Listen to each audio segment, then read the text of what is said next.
Hey guys, and welcome back to the channel, and I hope you're doing really well and staying safe. In today's video we're going to talk about the Gibson 2020 range of Slash model guitars. Now these originally came out in 2010 at around $5,000 a pop.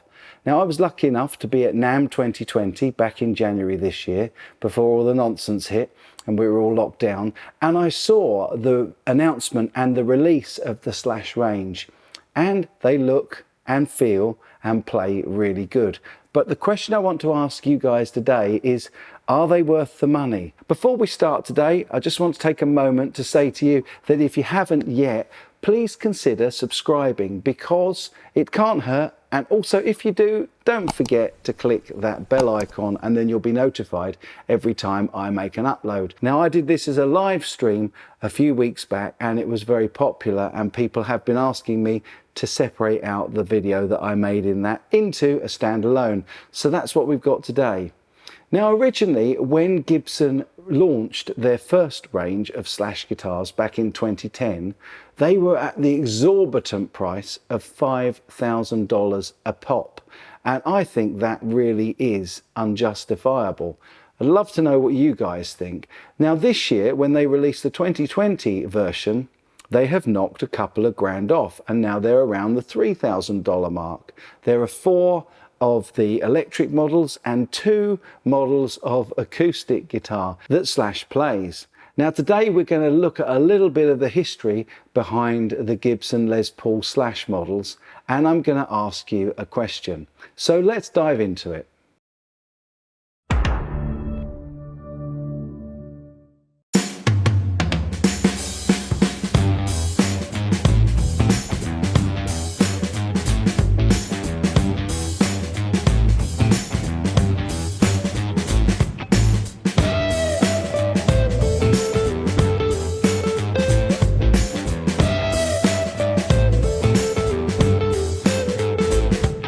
So what do we think of the new range of Slash guitars from Gibson? On their website, Gibson simply say, Gibson and Slash are proud to present the new Slash collection of guitars. These models represent electric and acoustic guitars Slash has played before millions of fans during his career and influenced multiple generations of players around the world. Inspired by Slash, built by Gibson, and now played by you.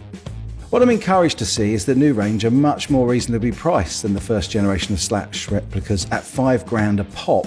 And yes, I do say replicas because any guitar head will tell you that the Slash Appetite guitars of 2010 were Gibson copies of counterfeit guitars that Slash actually played, albeit mainly during the tour for Appetite for Destruction rather than on the album itself. To understand this, we must dive into the history a little. In March 2010, Gibson Guitars released their Slash Appetite Les Paul model. The company's press materials proclaimed this was the axe that launched 1,000 riffs. In videos hosted on Gibson's website, Slash holds the new model next to his personal guitar and says, "This is the original right here." And it's basically set up like my original was. The camera slowly pans over the instrument and zooms in on some of the details. All things considered with the original one, it just happened to have a certain unique tone unto itself, Slash says in the video. With the new one, we basically tried to capture that. The new Appetite for Destruction guitar is about as close as anybody could get to the original.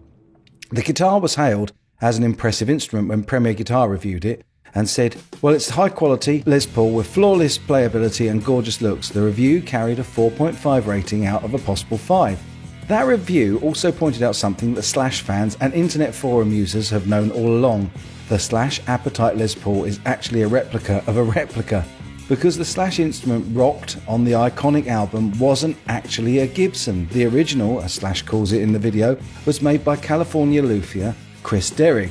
In general, the attitude among savvy guitarists is that Gibson's Appetite Les Paul isn't some attempt to hoodwink an unsuspecting public. Most observers feel that if the customer is a big enough fan to pay the list price of nearly $5,000 for the instrument, they'd also know the true story. And Gibson's new Appetite guitar does include some modern updates that theoretically improves its practicality for a mass audience. In many ways, the Gibson initiative to sell such an instrument addressed a burgeoning demand among consumers and addressed it fairly well.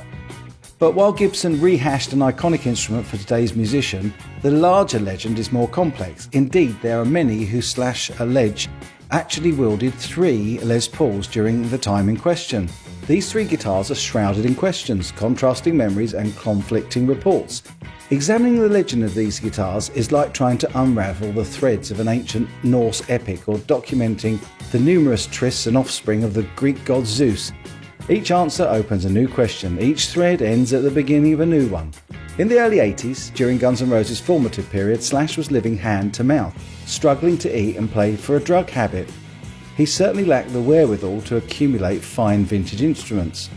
These guys couldn't put two nickels together to buy a pack of Marlboros back then, says former Guns N' Roses manager Vicky Hamilton. At the time, Hamilton even allowed them to move into her apartment. Due to such constricting finances, Slash played a variety of guitars during the period: a red BC Rich Warlock, a BC Rich Mockingbird with visible wood grain, and when he was very young, even a black Fender Stratocaster.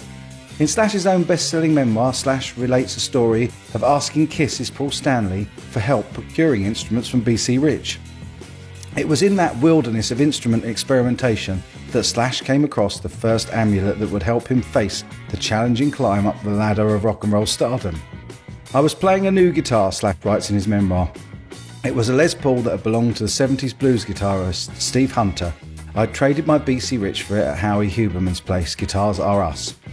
The guitar is frequently referred to as the Hunter Burst, after its former owner, who famously performed with Alice Cooper, Peter Gabriel, Lou Reed and even Aerosmith. Perhaps most notably, Hunter played on the Cooper tunes Billion Dollar Babies and Welcome to My Nightmare. The problem is that Hunter doesn't know if his guitar ended up in Slash's hands at all. Though the influential guitarist has always politely declined to speak on record, he has stated that he doesn't know what happened to the instrument after he sold it. Legend and innuendo has it that Slash pawned the so-called Hunter Burst to pay for his drug habit. While that can't be proven, it's certainly possible.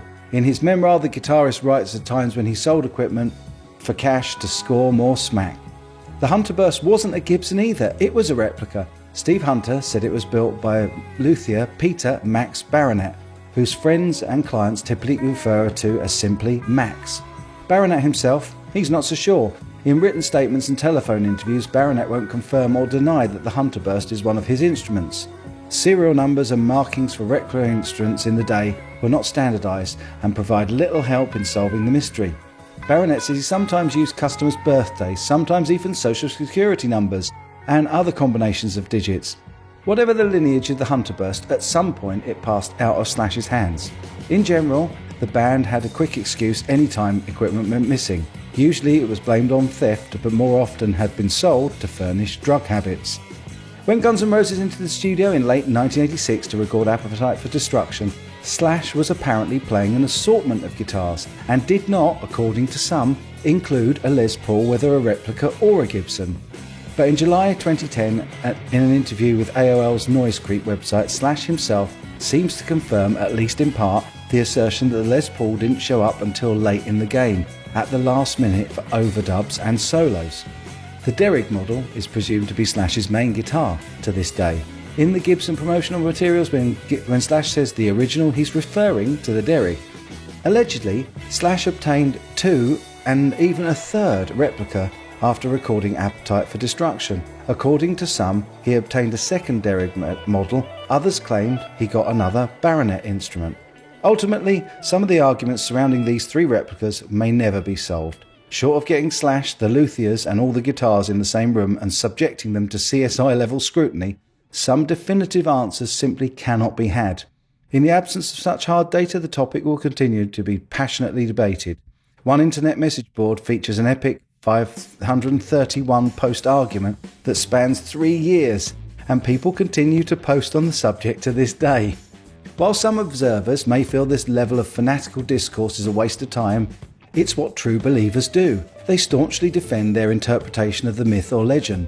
Although Slash might see it differently, he undoubtedly fulfills the role of the hero who reinterprets a tradition and makes it valid for a current era. During the early 80s, pointy guitars with whammy bars and slick paint jobs were required equipment for any aspiring rocker.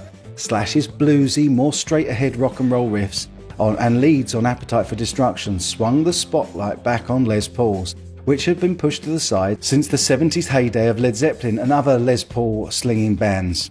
Undoubtedly, major guitar manufacturers like Gibson, Fender and Ibanez view any instrument produced by an unofficial source to be counterfeit, and legally that's certainly true, but the handmade replica culture is not the same thing, as some unsuspecting musician getting ripped off.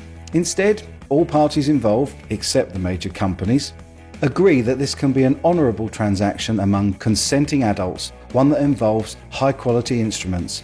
Ironically, some replica builders are so respected that other people copy their work, so the latest copies from Gibson are now out and being promoted heavily, as you would expect. We saw them at NAMM in January and got quite excited when we thought Slash was going to be in attendance to give us a demo of them.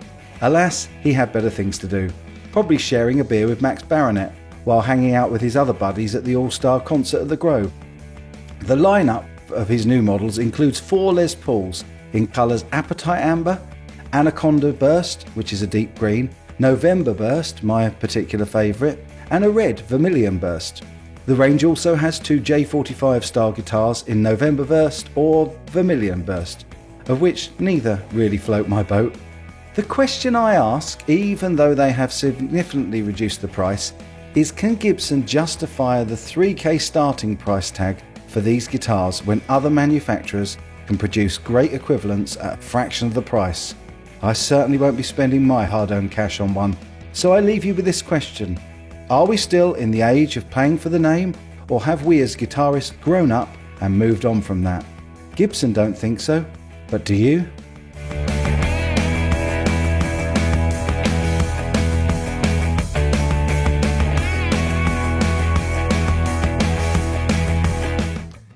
So have we grown up?